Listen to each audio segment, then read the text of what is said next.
Bonsoir et bienvenue à tous dans ce nouveau numéro du 7-8 l'Hebdo, une émission pour revenir sur l'actualité départementale de la semaine. Voici les titres de ce vendredi 8 septembre.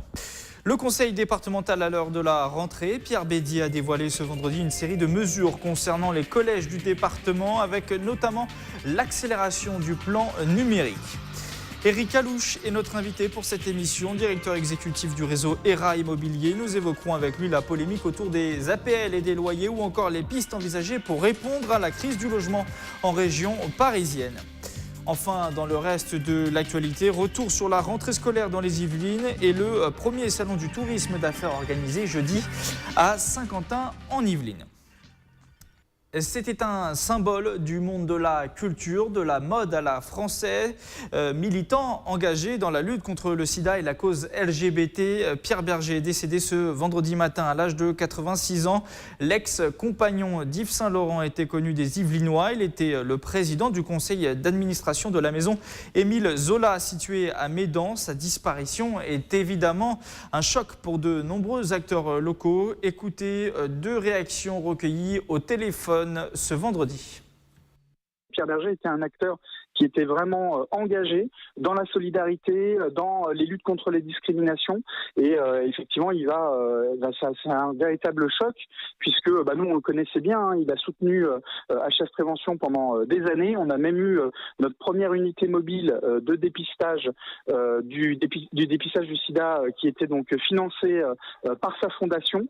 C'était un mécène, un ami des artistes, ça a été un compagnon de route aussi de la gauche française, il faut reconnaître cela, il lui est resté fidèle, mais plus encore, c'était un symbole, je crois, pour tous les progressistes, avides d'une société plus tolérante et plus solidaire. Dans le reste de l'actualité locale, le conseil départemental des Yvelines a fait sa rentrée ce vendredi. Le président du département, Pierre Bédier, a présenté à la presse les différentes mesures concernant les collèges yvelinois. Entre investissements pour rénover les établissements et le déploiement du plan numérique. Les détails avec ce reportage de Nicolas Dandry et Axel Douébel. Donc ces tablettes, vous venez de les avoir aussi pour la rentrée ? Oui. Oui. C'est la nouveauté de la rentrée pour ces élèves en situation de handicap du collège Henri IV de Meulan en Yvelines, des tablettes numériques. Un nouvel outil prévu par le plan numérique du département. Au total, 23 tablettes ont été livrées à cet établissement. Et vous êtes content de retrouver ça dans l'établissement ? Oui. Ouais. Lorsqu'on vous parle d'Henri IV, avoir quelques extraits de téléfilms sur Henri IV qui passent par la tablette numérique, c'est vrai que ça rend le cours plus vivant, ça permet de mieux capter l'attention des élèves. En plus du numérique, le département s'engage dans des travaux de rénovation et dans la sécurité des collèges. Pour 2017, le budget éducation s'élève à près de 140 millions d'euros, en hausse de 10% par rapport à 2016. Des réflexions sont engagées sur la politique tarifaire de la restauration et sur des internats d'excellence comme celui de Marly-le-Roi. Objectif de ce type d'établissement scolaire ? Réduire la fracture territoriale et donc permettre à des enfants ou de jeunes adolescents de quitter des quartiers défavorisés le temps de leurs études en semaine pour être plus au calme et plus dans leur recherche d'excellence. Autre expérimentation dans 12 collèges de 6 communes du département, notamment à Trappes, des chargés de mission pour faire de la prévention auprès d'élèves en difficulté. Le département, toujours, qui vient d'envoyer avec les agglomérations de Saint-Quentin en Yvelines et Versailles Grand Parc une lettre au Premier ministre Édouard Philippe à propos de la future ligne 18 du Grand Paris Express. Les collectivités locales demandent que le calendrier du projet soit accéléré pour desservir notamment l'agglomération saint-quentinoise dès 2024 en vue des Jeux Olympiques. La rédaction de TV78 vous proposera un reportage complet sur le sujet dès la semaine prochaine.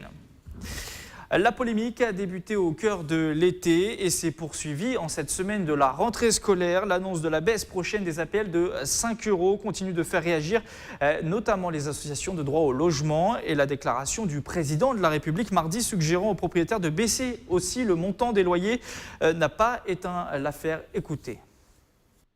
C'est très embêtant, très triste de dire ça, de croire que ça va faire baisser les loyers. Alors déjà, la demande qu'ils vont faire aux propriétaires, on verra, mais C'est un désengagement de l'État de toute façon. Hein. C'est de dire c'est aux autres de payer, les locataires de leur côté. Alors on sait très bien qu'ils ne vont pas le faire. Alors les loyers vont-ils vraiment baisser de 5 € en même temps que les APL? Nous allons poser la question directement à notre invité du jour, Éric Alouche. Bonsoir. Bonsoir. Vous êtes le directeur exécutif du réseau ERA Immobilier. Plusieurs de vos agences sont installées sur le bassin de Saint-Quentin en Yvelines. Pensez-vous, alors, en tant que spécialiste du monde immobilier, que les propriétaires vont baisser, comme le suggère le président de la République, leur loyer de 5 € dès le 1er octobre prochain? Est-ce que c'est une affaire sérieuse, celle-ci? Alors je crois que c'est un saut d'humeur de notre président, effectivement, puisque c'est très caricatural de dire aux propriétaires baisser de 5 €, tout simplement parce qu'il y a une baisse des APL. Bon, ça relève de l'anecdote, mais c'est pas très sérieux. Je pense qu'il faut prendre un peu plus de hauteur, essayer de comprendre les raisons pour lesquelles les loyers sont perçus comme étant un peu élevés, voire même le prix des biens immobiliers qui est en train de monter. Je pense qu'il faut bien comprendre la situation aujourd'hui globale telle qu'elle existe sur les loyers. Vous avez des loyers qui sont à un montant, à un prix beaucoup jugés souvent élevés, en tout cas en région Île-de-France, dans certaines zones, pas toute l'Île-de-France, mais dans beaucoup de zones d'Île-de-France qui sont élevés. Alors pourquoi c'est élevé? C'est toujours la même chose, si vous voulez. Si vous avez un faible volume de biens disponibles à la location, forcément derrière, vous aurez une tendance, comme on dit. Voilà, vous avez beaucoup moins de concurrence qui s'opère. Donc tout ça, c'est un effet mécanique. Je pense qu'il faut prendre les choses dans la bonne direction. Ce que nous avons besoin aujourd'hui, c'est de plus de logements à louer. Si vous avez plus de logements à louer, mécaniquement, vous aurez une baisse des loyers, puisque si un propriétaire ne loue pas son bien, forcément parce qu'il y en a beaucoup sur le marché, il sera obligé de baisser ses loyers. Donc je pense qu'il faut prendre les choses dans le bon sens, et plutôt que de faire peur aux propriétaires ou de les stigmatiser, je pense qu'il faut plutôt les inciter. Nous croyons beaucoup plus à l'incitation qu'à la coercition. Pour revenir sur cette affaire, on va dire, des APL, l'argument pris par Emmanuel Macron et le gouvernement, c'est de dire que les propriétaires savent en gros que beaucoup de Français touchent des APL et que du coup, ça peut nourrir à la hausse les foyers, les loyers. Est-ce que c'est comme argument, c'est recevable selon vous, ou alors c'est complètement fantaisiste? Encore une fois, c'est anecdotique, parce que ça voudrait dire que les propriétaires sont responsables de tout. Et encore une fois, ça stigmatise les propriétaires contre les locataires. Ou plutôt les APL qui sont responsables de tout. Alors, peut-être que si on supprimait aujourd'hui les APL, 18 milliards d'euros, je crois, par an pour l'État français, peut-être que les loyers baisseraient. Vous en pensez quoi? Alors, je pense qu'il ne faut pas supprimer les APL parce qu'on a besoin encore aujourd'hui, notamment certaines catégories socioprofessionnelles. Je pense surtout aux étudiants qui ont besoin de se loger. Donc, je ne pense pas qu'il faille supprimer les APL. Nous ne sommes pas dans une société où il n'y a pas de social. Il faut garder notre volet social. Ceci dit, il est clair que l'État ne peut pas tout à un moment donné. On voit l'augmentation des logements sociaux, on voit l'augmentation du volume avec les obligations des communes, à l'heure où effectivement les communes ont moins d'argent, puisque les dotations de l'État baissent, si mécaniquement on dit que l'État va compenser, il va y avoir quand même une baisse parce qu'il y a moins d'argent, l'État a moins d'argent. L'État ne peut pas tout. À un moment donné, il faut bien comprendre les raisons pour lesquelles les loyers sont au prix qu'ils sont aujourd'hui, c'est parce qu'on n'a pas assez de volume. Si vous avez du volume, vous aurez mécaniquement une baisse des loyers. Donc la solution, c'est construire, toujours plus construire, en gros. Pas forcément construire, il faut donner envie aux investisseurs d'investir. Vous savez, on a besoin de croissance en France. On nous en parle tout le temps, la croissance est insuffisante. L'immobilier, c'est de la croissance. L'immobilier n'est pas un domaine où il n'y a que des rentiers. L'immobilier, c'est de la construction, mais l'immobilier, c'est aussi de la rénovation. Le parc de rénovation actuellement est en baisse. On s'aperçoit qu'en France, il n'y a pas assez de rénovation. Il y a beaucoup de logements qui sont loués, qui sont vétustes, tout simplement parce qu'on rogne sur les rentabilités.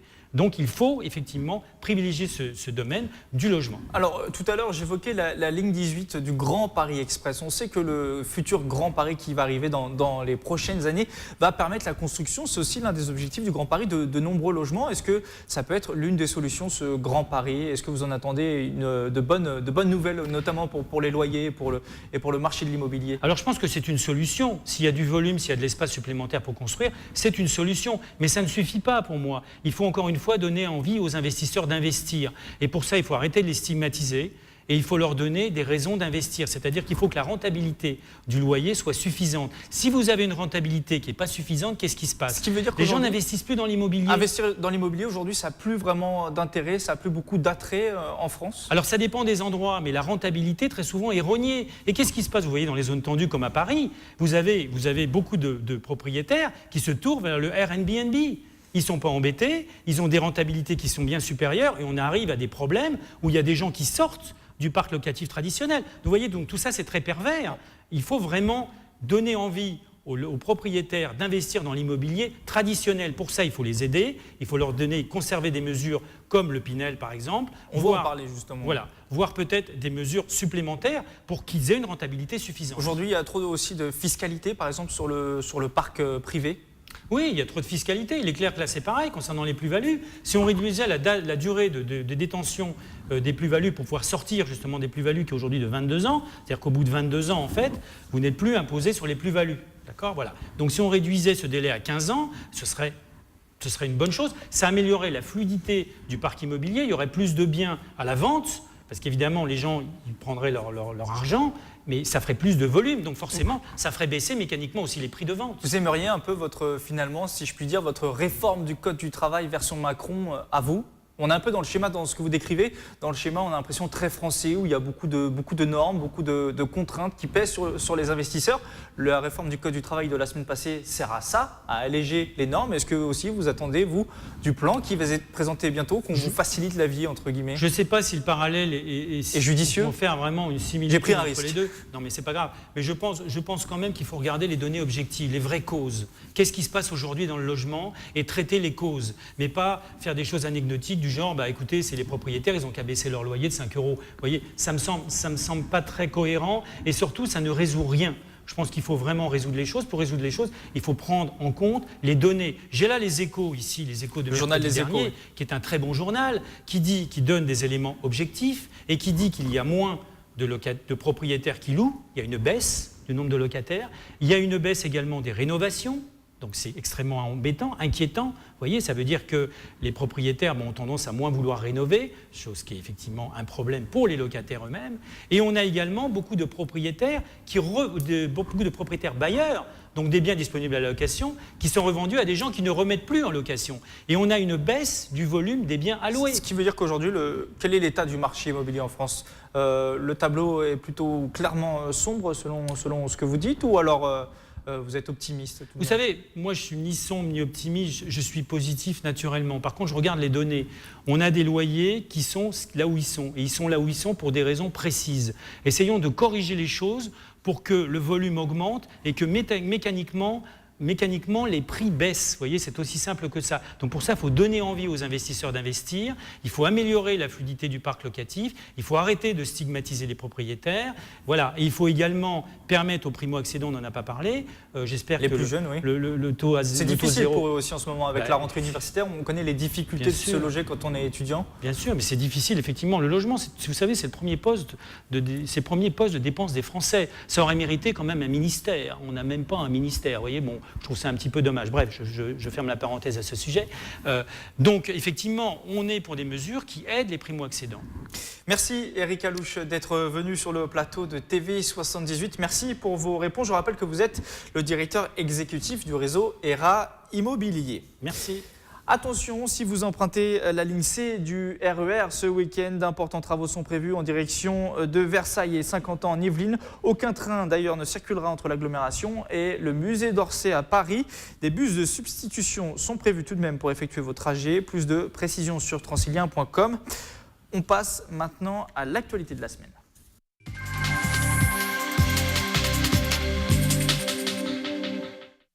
L'actualité cette semaine marquée forcément par la rentrée scolaire et la rentrée des classes dans les Yvelines. Plus de 305 000 élèves ont repris le chemin de l'école lundi. Une rentrée avec son lot de nouveautés, rythme scolaire, CP à 12 dans les zones prioritaires notamment. Près de 1200 élèves sont d'ailleurs concernés par ce dédoublement des classes dans les Yvelines. Écoutez sur ce sujet le directeur académique de l'éducation nationale dans les Yvelines. Nous le recevions lundi soir en plateau. Plus de 9 CP dans le département sur 10 seront dédoublés. Les autres seront co-animés. Il y aura 2 enseignants par classe. Il y aura 2 enseignants par classe, mais c'est une mesure qui est posée systématiquement dans tous les CP des REP+, avec encore une fois un accompagnement et une formation, et surtout une confiance au terrain. Il faut vraiment, j'étais ce matin avec des professeurs et je leur ai dit combien, avec monsieur le recteur, nous comptions sur eux, combien nous leur faisions confiance et combien cette question de l'audace, d'oser, était extrêmement importante et ils ont tout loisir d'expérimenter. Ce n'est pas une, mais des rentrées que propose l'école de la deuxième chance en Yvelines toute l'année, notamment sur son site Trappiste. 100 places sont par exemple disponibles au mois de septembre. En ce moment, l'établissement offre aux 18-25 ans sans formation la possibilité de bénéficier d'un accompagnement individualisé et d'envisager leur avenir professionnel plus sereinement. Un reportage de Mickaël Elmidoro et Grégory Canalé. Quand je suis arrivée ici, j'étais vraiment très timide. Et grâce à l'école de deuxième chance, vraiment, je suis plus ouverte. Ils sont beaucoup chaque année dans le même cas qu'Iman, des jeunes parfois perdus ou en échec scolaire. L'école de la deuxième chance leur donne l'occasion de prendre un nouveau départ. Des rentrées ont lieu tous les mois et le parcours au sein de l'établissement se fait de manière personnalisée, ce qui permet de trouver rapidement une solution pour l'avenir de l'élève. Ils veulent que le bonheur du jeune. Ça veut dire trouver un métier, sortir avec une formation ou avec un travail. En tout cas, sortir avec un truc qui est positif. À l'école de la deuxième chance, les jeunes alternent entre 2 semaines de cours et 2 semaines de stage dans le milieu professionnel. Ils bénéficient d'une rémunération mensuelle et de la gratuité dans les transports franciliens. Au sein de l'établissement, les élèves sont épaulés sur les savoirs fondamentaux, français, maths ou encore bureautique, et sont accompagnés individuellement par un formateur référent qui les soutient dans toutes leurs démarches. Mon petit bonheur, c'est de voir justement que tout d'un coup, ils sont capables de trouver par eux-mêmes, de voir que tout d'un coup, ils sont capables de comprendre qu'effectivement, non, ils ne sont pas plus nuls que les autres. Au contraire, quoi. C'est juste le système qui peut-être les a écrasés d'une façon ou d'une autre. Je n'en sais rien, mais en tout cas, j'aime bien les voir grandir et se rendre compte de leurs valeurs. L'établissement est présent sur 3 sites dans le département, à Trappes, Les Mureaux et Magnanville. Chaque année, plus de 400 jeunes passent par les rangs de l'école de la deuxième chance des Yvelines. L'actualité de cette semaine, c'est aussi l'ouragan Irma qui touche les Antilles. Jeudi, 13 pompiers yvelinois ont pris la direction des différentes îles touchées par l'ouragan de classe 5 et d'une violence jamais enregistrée. Parmi les effectifs, on compte notamment un chien et son maître. Afin d'aider dans la recherche des survivants sur place, des renforts supplémentaires pourraient être également envoyés dans les prochains jours. Les pompiers, toujours dans l'actualité, mais à Plaisir et dans une toute autre actualité, beaucoup plus positive. Celle-ci, la ville de Plaisir organise tous les étés des stages découverts pour les 8-13 ans. Mardi soir se tenait la cérémonie de remise des médailles. Reportage. Mehdi Seyoub, Samba, Ryan. Diplôme à la main, sourire aux lèvres, devant leurs camarades de promotion et leurs parents, près d'une 50aine d'enfants de Plaisir et ses environs se voient récompensés de leurs efforts. Ils ont participé durant l'été à un stage de 3 jours avec les sapeurs-pompiers plaisirois. Un stage en forme de rêve pour beaucoup d'entre eux et pour se mettre dans la peau d'un professionnel. On a fait la grande échelle. On a fait une fois, on a fait une bataille d'eau et c'était bien parce que Monsieur Salé nous a arrosés, voilà. On a pris les numéros d'appel d'urgence. On est monté à une grande échelle à 30 mètres. On a fait du rappel. On est allé dans un mépar où c'est une sorte de labyrinthe dans le noir. Mise en place par la mairie de Plaisir depuis 15 ans en partenariat avec le centre secours local, ces stages estivaux ont surtout une portée pédagogique. Respect et effort physique notamment permettent de mieux répercuter certains enseignements. Le premier objectif, c'est de faire un lien entre la population de Plaisir et des environs avec le métier de sapeur-pompier pour que la population comprenne dès le plus jeune âge nos missions. Après, un autre objectif, c'est de leur apprendre, nous, dans notre rôle de prévention, c'est de leur apprendre, de leur faire passer des messages de prévention sur les numéros de téléphone d'urgence, sur les premiers gestes à réaliser lors d'une intervention d'urgence. De nouvelles sessions sont prévues l'été prochain. Les inscriptions débuteront en juin. D'ici là, les jeunes stagiaires pourront diffuser leurs connaissances à l'école. Jeudi, l'agglomération de Saint-Quentin en Yvelines organisait son premier salon du tourisme d'affaires à la ferme du Manet de Montigny-le-Bretonneux. Le Sky Miles Day a réuni le temps d'une après-midi professionnels du marché et entreprises à la recherche d'événements particuliers. Les détails avec ce reportage. Que ce soit une scène de crime, des animaux ou encore une sarbacane géante, voilà des situations et des loisirs difficiles à imaginer entre collègues. Et pourtant, c'est bien l'objectif de ce premier salon du tourisme d'affaires, proposer aux entreprises des solutions innovantes lorsqu'elles cherchent à renforcer la cohésion de leurs équipes. On est vraiment sur un objectif de travailler ensemble, de la cohésion, fédérer les équipes. On est vraiment sur cette thématique-là. Voilà, travailler ensemble dans un but commun, que ce soit sortir d'une pièce en 90 minutes ou alors résoudre l'énigme, le meurtre qui a été commis. On essaye de trouver des idées un petit peu plus sympathiques qu'un simple dîner autour d'un événement particulier. Donc d'où l'idée d'animation particulière. Voilà, les scènes de crime là derrière, je pense que ça peut être très sympa. Près d'une cinquantaine de prestataires étaient présents à la ferme du Manet. Pour répondre à une demande en pleine croissance, le tourisme d'affaires, c'est un marché de plus de 4 milliards d'euros en Île-de-France. Avec ses 16 000 sociétés et ses nombreuses installations sportives et culturelles, l'agglomération de Saint-Quentin en Yvelines souhaite profiter de cette dynamique. En parlant, en échangeant sur différents rendez-vous, on s'est rendu compte que d'une part, il y avait une véritable offre, que les partenaires ne se connaissaient pas forcément, donc c'était bien de les réunir. Et ensuite, que les entreprises de Saint-Quentin en Yvelines étaient sans doute demandeuses d'événements, mais qu'elles n'en avaient pas connaissance. Et le marché semble promis à un bel avenir pour les entreprises spécialisées du territoire. La Ryder Cup en 2018 et très certainement les Jeux Olympiques en 2024 seront à coup sûr des porteurs d'affaires à leur mesure. Plus d'écho pour la scène locale, c'est le nouvel axe de la politique culturelle du Café de la Plage à Maurepas. La salle yvelinoise, reconstruite tout juste il y a 5 ans, n'accueillera plus désormais de tête d'affiche, mais fera la promotion exclusive des artistes locaux. Raison avancée par la municipalité, une baisse de la fréquentation du lieu. Le point avec Mélanie Poquet. Un café de la plage redéfini et consacré aux groupes locaux. Pour cette saison, la ville de Maurepas a changé sa politique culturelle. Une des raisons, un manque d'attrait du public. Probablement une saison pas très attirante, peu de place au café de la plage. Donc beaucoup de groupes ne sont pas intéressés par ces petites zones. Et puis nous, ça nous coûte très très cher. Les coûts sont très importants, les entrées ont beaucoup diminué. Finalement, assez peu de Maurepasiens au café de la plage. Donc il fallait qu'on réoriente notre politique. Ce qui était compliqué, si vous voulez, c'est qu'on avait un budget programmation environ 20 000 euros en 2016, 35 000 euros en 2017, donc une augmentation de 15 000 euros pour le café de la plage grâce au fonds de concours de Saint-Quentin en Yvelines. Malgré cette augmentation de dotation sur la programmation, on n'a pas vu d'effet se faire sentir sur le public. Le café accueillera aussi des expositions. Les têtes d'affiche, elles, seront reçues à l'espace Albert Camus, d'une plus grande capacité d'accueil. Une décision découverte pendant l'été par l'opposition. Certains élus y voient une structure vidée de sa substance. D'autres, comme Michel Chapa, un désintérêt pour la jeunesse. Je n'ai pas connaissance qu'il y ait eu un travail de commission pour réfléchir à ces questions-là, comme d'habitude, sous couvert de mutualisation, sous couvert de réorientation. De fait, l'activité du café de la plage est terminée. Une fermeture démentie par la majorité municipale. La saison culturelle de Maurepas reprend le 23 septembre.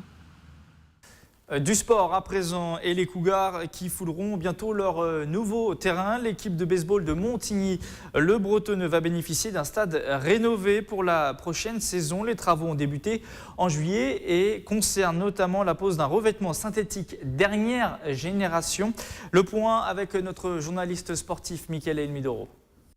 Le stade Jean-Maréchal de Montigny-le-Bretonneux est en plein lifting. La ville a déboursé près de 642 000 euros pour rénover les terrains de la structure pendant l'intersaison.